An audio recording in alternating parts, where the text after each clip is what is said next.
التحول من الجرافيك ديزاين لليو اي واليو اكس مش مستحيل، بالعكس ده سهل جدا جدا ومش هياخد منك وقت كتير يعني. ازاي الازمات هي اللي تحولنا لشخص افضل؟ من يوم كده شفت فيديو لباسم يوسف على في برنامج اسمه كلمة أخيرة، بيتكلم عن ان الكورونا هي اللي غيرت حياته بشكل كامل. بعد كده جه كوفيد، هو كان مصيبه على ناس كتير، لكن بالنسبه لي احسن حاجه حصلت.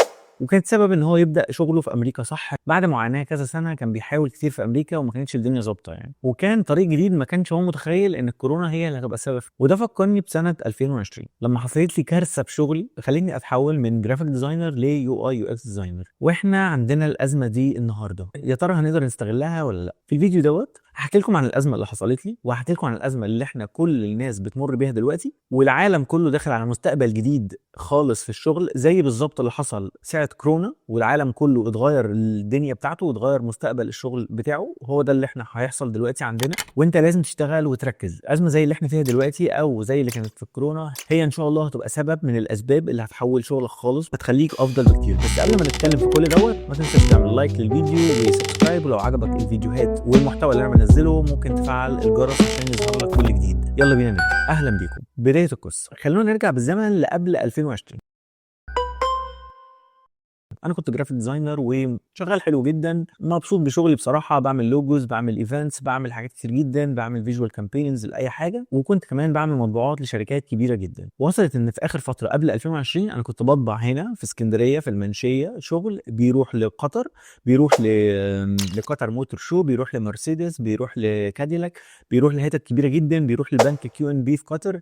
كنت شغال دايركت ان انا بصدر طباعه من هنا لبره، وكنت بشحن للدول العربيه كمان، مش قطر بس، كنت بشحن لقطر، كنت بشحن لدبي، كنت بشحن لكذا دوله، والدنيا كانت ماشيه معايا حلو قوي. واتعرفت في السوق ان انا هنا بشتغل بارقام حلوه جدا للناس دي، وبطبع هنا في من المطابع الموجوده هنا يعني. وساعات كمان كنت بسافر بودي الشغل دوت من هنا لهناك عشان سعر النقل كان بيبقى ارخص، ان انا اروح واخد شنطتين فيهم كل شغل الطباعه واوديهم هناك. وبصراحه الدنيا كانت زي الفل معايا، كان لسه عندي 22 سنه او 23 سنه، والدنيا كانت شغاله معايا زي الفل، بقبض بالدولار، باخد شغلي بطبعه هنا وبطلعه باسعار اعلى شويه، والدنيا كانت بتبقى حلوه قوي. وكنت بصراحه حاسس ان انا مختلف وبعمل حاجه جديده يعني، مش ناس كتير في الوقت ده كانت بتعمل حاجه زي كده، لان هي كانت فكره برضو يعني جديده شويه على السوق يعني. وحتى كمان في جزء الديزاينز كان في مشاريع ليا اتعرضت في الميديا بتاعت قطر، واتكتب عني في الجورنال، واتكتب عن الديزاينز بتاعتي في الجورنال، فكنت مبسوط قوي ساعتها، والدنيا كانت حلوه قوي ساعتها. كنت حاسس اني في كومفورت زون، مع ان ده مش كومفورت زون قوي يعني، ولكن كنت حاسس ان فيه، وكنت مبسوط وحاسس ان ده نهايه الكارير. انا جبت نهايه الكارير من وانا 22 23 سنه، فبعمل حاجات ما حدش كان بيعملها بقاله كتير في الفتره دي،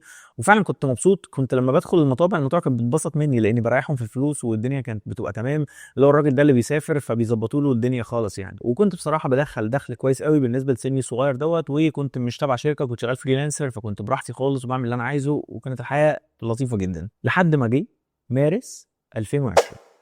قالت منظمة الصحة العالمية إنها تشعر بالقلق من انتشار فيروس كورونا. الكورونا الصدمة اللي غيرت كل حاجة. فجأة العالم كله وقف، المطابع اللي انا بشتغل معاها وقفت، المطارات وقفت، كل التعاقدات اللي كانوا متعاقدين معاها الفترة اللي جاية وقفت، وخسرت فلوس كتير. الايفنتات والمؤتمرات اللي كانت المفروض هصدر لهم طباعة اتلغت. العملاء نفسهم بقوا الميزانيات بتاعت الدعاية اللي كانوا يعني بينفستوا فيها بدأت تقل جدا، بدل ما واحد يدفع مثلا $1000 في حملة ولا حاجة، بقى بيدفع 100 ل $200 وخلاص، لان فعلا الدنيا وقفت. الشغل اللي متعود عليه وكان بيجي لي كل شهر بدأ يقل لحد ما وقف خالص. انا بقيت قاعد في بيتي مش عارف اعمل ايه. وصل بيا الحال اني فكرت ان اغير في المجال خالص، يعني اشتغل ماركتنج، اشتغل حاجه ثانيه ممكن تشتغل في الوقت دوت. وقعدت افكر عقبال ما نطلع من ازمه الكورونا دي هنقعد سنتين ثلاثه، عقبال ما الدنيا والسوق ينتعش تاني، وده كتير جدا عليا في سن صغير زي دوت، اللي هو السن اللي انا المفروض اعمل فيه كل حاجه، فانا هضيع منه سنتين ثلاثه. فازاي يعني؟ انا 22 سنه بقى 25 سنه وانا لسه ما عملتش اي حاجه. فكانت فعلا ازمه كبيره جدا، وفجاه الدنيا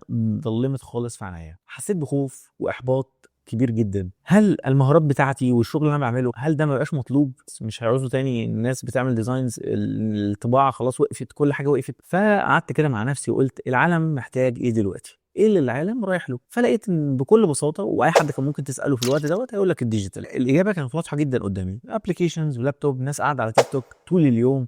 كان الوقت دوت الناس كتير قوي بتقعد على الانستجرام والتيك توك باوقات كتير جدا. طب انت الحل ايه يعني؟ هتعمل كونتنت بقى وتبدا تبان في الحته دي؟ يا تروح في حته تانية. فانا قعدت افكر كده ايه اللي العالم محتاجه دلوقتي. الناس قاعده في البيت فكل حياتها بقت اونلاين، ومن ساعتها مسار العالم كله اتغير. وده يجيبنا للجزء الثالث من الفيديو، النور اللي في اخر النفق، اكتشاف اليو اي واليو اكس. هنا جت اللحظه اللي غيرت فيها كل حاجه. بدات اسمع عن مصطلح كده ساعتها متكرر قوي من الناس اللي في المجال بتاعنا اسمه يو اي ويو اكس. ابتديت ابحث واقرا عن الموضوع دوت لان ساعتها كان مش منتشر خالص في الوقت دوت، وفهمت الفرق الجوهري ما بين انك تبقى جرافيك ديزاينر عادي وما بين انك تبقى يو اي ويو اكس ديزاينر. اكتشفت ان الجرافيك ديزاينر بيركز على الشكل، او لو حاجه هيطبعها بيركز على المنتج اللي هو هيطلعه، ولكن اليو اي واليو اكس لا، بيركز على حاجه مختلفه تماما، وهي تجربه المستخدم كامله. انت بتصمم رحله كامله، اليوزر بيدخل من اول ما بيعمل لوجن لحد ما يوصل لنتائج معينه من البرودكت اللي انت عامله. انت بتصمم انتر اكشن ما بينك وما بين الابلكيشن اللي انت عامله وما بين اليوزر اللي بيستخدمه. فقصه مختلفه تماما عن الجرافيك، وامتع بكتير جدا جدا جدا. حسيت ان هو ده النور اللي في اخر النفق، ودي المهاره اللي العالم محتاجها دلوقتي. ساعتها انا كنت محتاج ان انا اتعلم، ومحتاج ان انا اقف تاني واركز تاني واعيد حساباتي من الاول وجديد. انا الحمد لله كان عندي الاساس القوي من الجرافيك ومن الطباعه، من قواعد التصميم للالوان للتايبوجرافي للحاجات الاساسيه في كل المجال بتاعنا دوت، وطبعا في التكوين كمان. وكل ده كنت محتاجه عشان ابني عليه. وهنا يجي الجزء الرابع من الفيديو بتاع خطوات التحول، والجزء ده ليك لو عايز تتعلم يو اي ويو اكس. طيب انت لو دلوقتي جرافيك ديزاينر اصلا وعايز تتحول ليو اي يو اكس، نصيحتي ليك انك تبدا باليو اي مش اليو اكس بس. خلينا بسرعه كده نقول يعني ايه يو اي ويعني ايه يو اكس. يو اي هي اليوزر انترفيس، اللي هي كل ما بنشوفه كفيجوال من اي منتج ديجيتال، من ابلكيشن لويب سايت، حتى لو ابلكيشن على التلفزيون انت بتفتحه زي واتشيت ونتفليكس والحاجات دي، فده برودكت اسمه ديجيتال برودكت. اي شكل انت بتشوفه مسؤول عنه حد اسمه يوزر انترفيس ديزاينر، وهو اليو اي. اما اليو اكس هو شخص تاني خالص، او نفس الشخص ولكن على حسب حجم الشركه، وهو اليوزر اكسبيرينس، وهو ديزاينر بيعمل الاكسبيرينس او تجربه اليوزر بيستخدمها علشان يشوف البرودكت دوت، من حيث ايه هيدخل على ايه ويعمل ايه جوه الابلكيشن. الواير فريم مصطلح كده هنبقى نعرفه بعد كده، بيعمل ايه جوه الابلكيشن، ايه بتروح فين، كل الكلام دوت بيعمله حاجه اسمها يوزر اكسبيرينس. وهو ده المسؤول عن شكل البرودكت، مش كديزاين ولكن كتجربه، ان انت ازاي هتستمتع بتجربتك دي جوه الابلكيشن دوت. زي لما تفتح واتشيت مثلا تلاقي كل الافلام اللي انت شفتها مثلا في الاول اللي انت هتحبها تشوفها على طول بعد كده. هي تجربه عامه، هو ده المسؤول عنها اليوزر اكسبيرينس. ولكن انت لو انت جرافيك ديزاينر، نصيحتي ليك انك تبدا باليو اي، وده اللي انا عملته بصراحه. اليو اي سهل قوي بالنسبه لك، يعني هو في شويه قواعد وقوانين لو انت عرفتها خلاص انت بتعرف. يعني لو انت عندك شويه بيزكس حلوه في الجرافيك هتعرف تبقى يوزر انترفيس كويس لو عرفت الرولز. طب ايه الرولز دي؟ انا اعتقد ان انا هعملها فيديو كامل، هتبقى يعني اساسيات والرولز اللي انت لازم تعرفها عشان تبقى يو اي ديزاينر. وهي بقى عباره عن ايه؟ الفونتس حجمها عامل ازاي، السبيسز تبقى عامله ازاي، التايبوجرافي انواعه تبقى عامله ازاي، الالوان اللي تستخدمها تبقى عامله ازاي، اللي اوت بتاع اي ابلكيشن او ويب سايت يبقى عامل ازاي. قواعد واساسيه ممكن في ساعه او ساعتين تكون مخلصها، ولكن كل ما تتفرج اكتر، كل ما تتدرب اكتر، هو ده اللي هيفرق انت عن حد تاني. طبعا مش في ساعه بس، اكيد اكتر من كده بكتير، ولكن انا بقول لك يعني انت ممكن تلمها بسرعه يعني. وتاني حاجه هتتعلمها هي اليو اكس. ولكن قبل ما اقول لك حاجه عن اليو اكس لازم اظبط لك خطوات معينه تتعلمها واحده واحده كده عشان تقدر تتعلمهم. تقريبا 5 ل6 خطوات كده هقول لك عليهم دلوقتي، 1 2 3 هتقدر من خلالهم بكل سهوله تقدر تتعلم اليو اي واليو اكس بكل سهوله ان شاء الله. اول خطوه وهي حاجه مهمه قوي، تغير العقليه بتاعتك. يعني ايه؟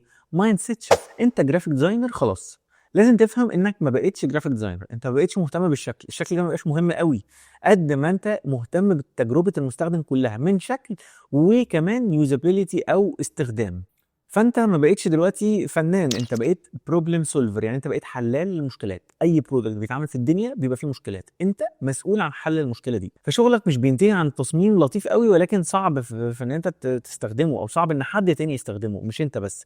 عشان كده لازم تغير عقليتك، مش انت اللي بتستخدم بس، لا، ممكن يكون مثلا انت بتعمل ابلكيشن، الابلكيشن ده هيستخدمه ناس كبيره، فلازم الفونتات تبقى كبيره شويه، الالوان تبقى هاديه خالص، وهكذا. شغلك بينتهي لما المستخدم بتاع الابلكيشن يحس بالسهوله في ان هو يستخدم، مش لما شكله يبقى حاجه. تاني خطوه، ودي من الخطوات اللي احنا كنت لسه بنتكلم عليها، وهي تتعلم الاساسيات صح. الاساسيات دي في اليوزر اكسبيرينس وفي اليوزر انترفيس. ولكن خليني اقول لك بقى يعني ايه يوزر اكسبيرينس في الوقت دوت. اليو اكس عشان تتعلمه لازم تتعلم الاساسيات. ايه الاساسيات بتاعته؟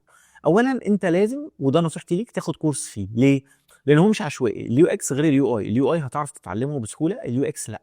انت محتاج كورس يكون 6 شهور او 5 شهور، يكون مدته كبيره تقدر تتعلم فيه اساسيات اليو اكس. انا برشح لك واحط لك اللينك بتاعه في المصادر، جوجل برودكت ديزاين برنسبل. ده احسن كورس ممكن تاخده. انا اخدته، هو كان تقريبا 6 شهور، انا خلصته في 8 شهور تقريبا. كان تحفه بالنسبه لي، بيديك الاساسيات والقواعد عشان تبدا تبني كل معرفتك عن اليو اكس ديزاين.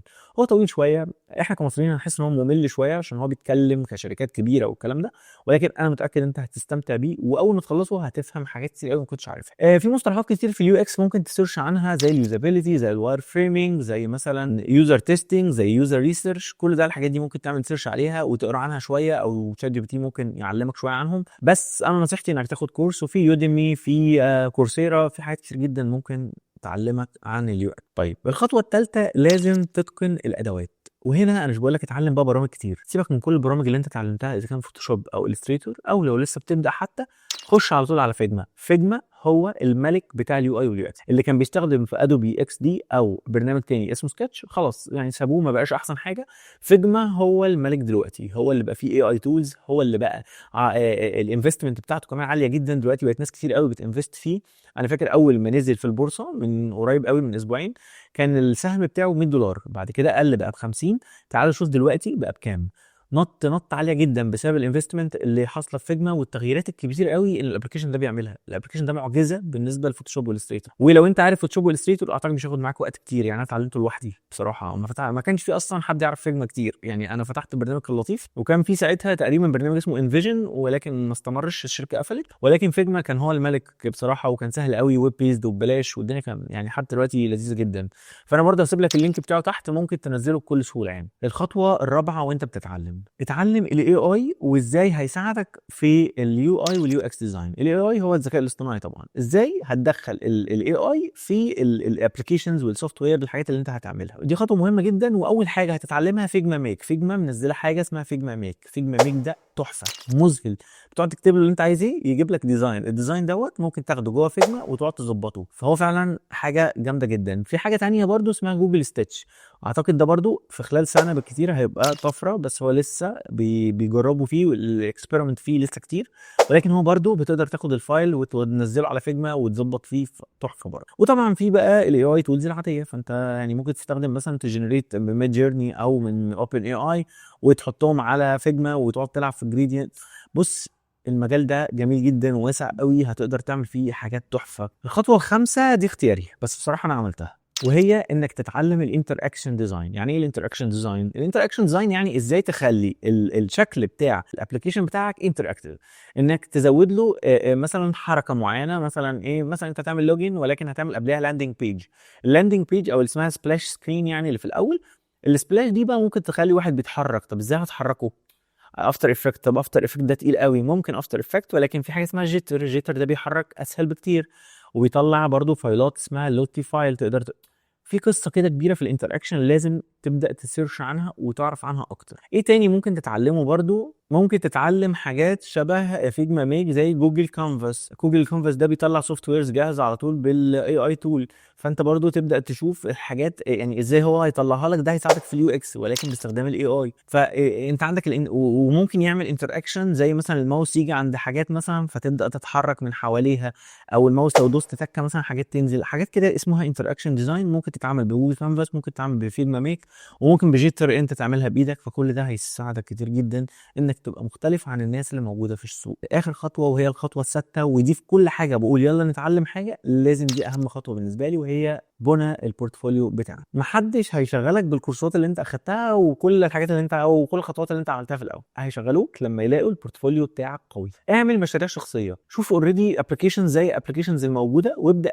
شوف المشاكل اللي فيها ايه وابدا عالجها، زي مثلا طلبات، بريدفاست، اي حاجه من الحاجات دي. وده بيوري للناس طريقه تفكيرك. يعني انت النهارده مثلا هتقدم في شركه، الشركه دي مثلا عندها برودكت، خش على البرودكت، شوف المشاكل بتاعته واديهم حل، وابدا ايه قدم على يعني قدم السي في بتاعك بس بالحل اللي انت قدمته.